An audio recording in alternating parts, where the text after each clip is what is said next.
magic tool, text-to-speako. The rain poured down in thick sheets that night, the neon lights of the diner reflecting off puddles like fractured glass.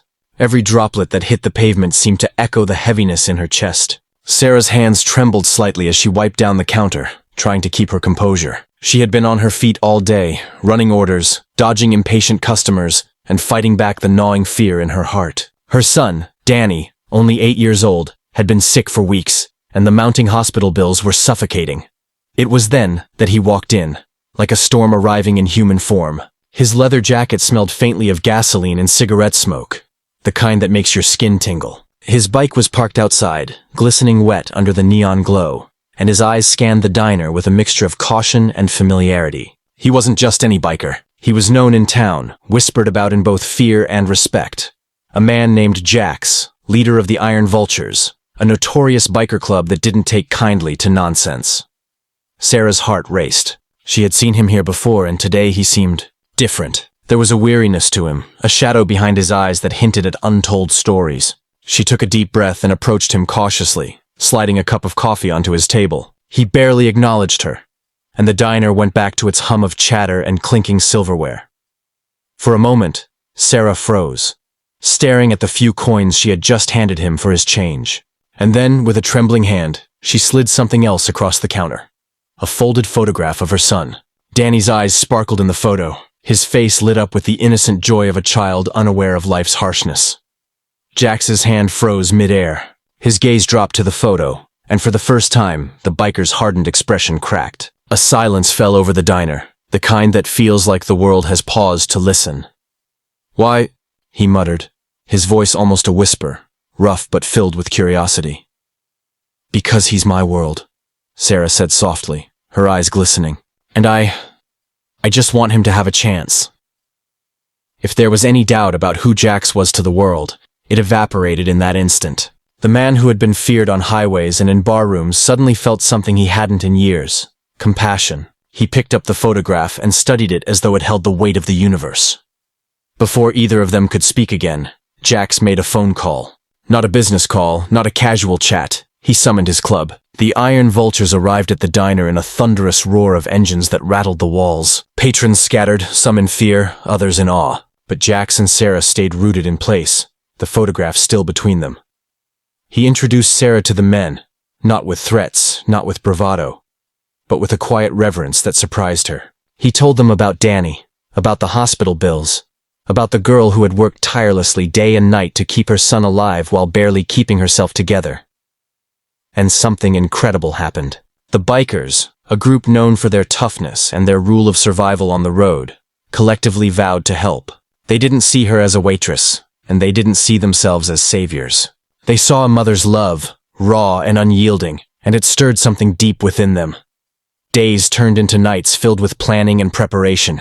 The club organized fundraisers, small gigs, even long rides with charity stops to raise money. Jax personally took Danny under his wing, showing the boy the basics of motorcycles. Not for speed, but for the joy of trust, of connection, of freedom. The once quiet hospital corridors echoed with laughter as the boy and the biker shared stories, games, and moments of pure, unfiltered joy. Sarah watched it all with tears she couldn't hide. She had never imagined that the world, so often harsh and unforgiving, could bring such unexpected kindness. But kindness, she realized, doesn't always come from where you expect it. Sometimes it roars down the street on two wheels, bringing a storm of humanity with it. Yet, the story wasn't without tension. A rival gang got wind of the Iron Vultures charity ride and tried to sabotage their efforts. There were tense confrontations on rain-slicked roads, nights where Sarah clutched the hospital railing in fear, as Jax and his men ensured Danny's safety. Every challenge only deepened their bond, teaching Danny resilience, teaching Sarah hope, and reminding Jax why compassion, once lost to the world, was worth fighting for. Months later, Danny's health improved, and the debt that had loomed over them like a dark cloud disappeared. The community, inspired by the bikers' unwavering support, joined in. The diner became a small hub for charity events, a place where stories of kindness were etched into the wood of every table and the walls of every booth. One evening, Jax and Sarah stood outside the diner, watching Danny ride his little bike down the street with the same reckless joy that defined childhood. Jax handed Sarah an envelope, thick with money, but it wasn't the money that mattered. It was the promise behind it. The iron vultures would always be there. A family that had chosen to rise above fear, judgment, and reputation, united by one woman's courage and one mother's love. "Thank you," Sarah whispered, her voice trembling, "for everything." Jax just nodded, his eyes softened with emotion. It was never about thanks. It was about doing what's right. That's all. The photo of Danny, now framed in the diner, reminded every visitor that kindness can take any shape, from a waitress's trembling hand to the roar of a biker's engine. It's not the size of the gesture, but the heart behind it, that defines it. And if you ever wonder whether the world still has heroes, you just need to look at the bonds we form, the love we give, and the courage we summon to help someone who cannot help themselves. That night, Sarah realized she wasn't just a waitress, and Danny wasn't just a boy. Together, they had ignited a spark that could never be extinguished. If you enjoyed this story, make sure to like, comment, and subscribe to Kindness Universe for more incredible stories of humanity and hope. Your support keeps these tales alive and inspires the world, one story at a time. The moral of their journey is clear.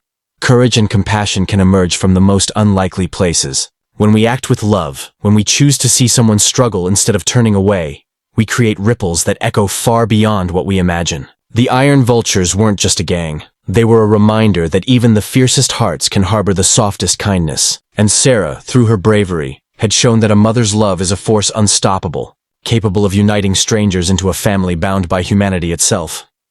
Before you go, don't forget to hit that like button and leave a comment sharing a moment when someone's kindness changed your life. And subscribe to Kindness Universe so that together, we can keep celebrating stories that remind us what it truly means to be human. In the end, the diner's neon lights flickered gently, illuminating the photograph of Danny on the wall. And in that warm, glowing frame, the truth was written plain. Love sees no limits, and kindness has the power to rewrite destinies. This story is structured to be cinematic, emotional, and perfectly suited for a YouTube storytelling video. It has suspense, conflict, heartfelt moments, and a strong moral message. If you want, I can also create 7 cinematic image prompts from key scenes in this story, designed to be photorealistic and perfect for visuals in a video. These prompts can directly enhance viewer engagement on YouTube. Do you want me to do that next?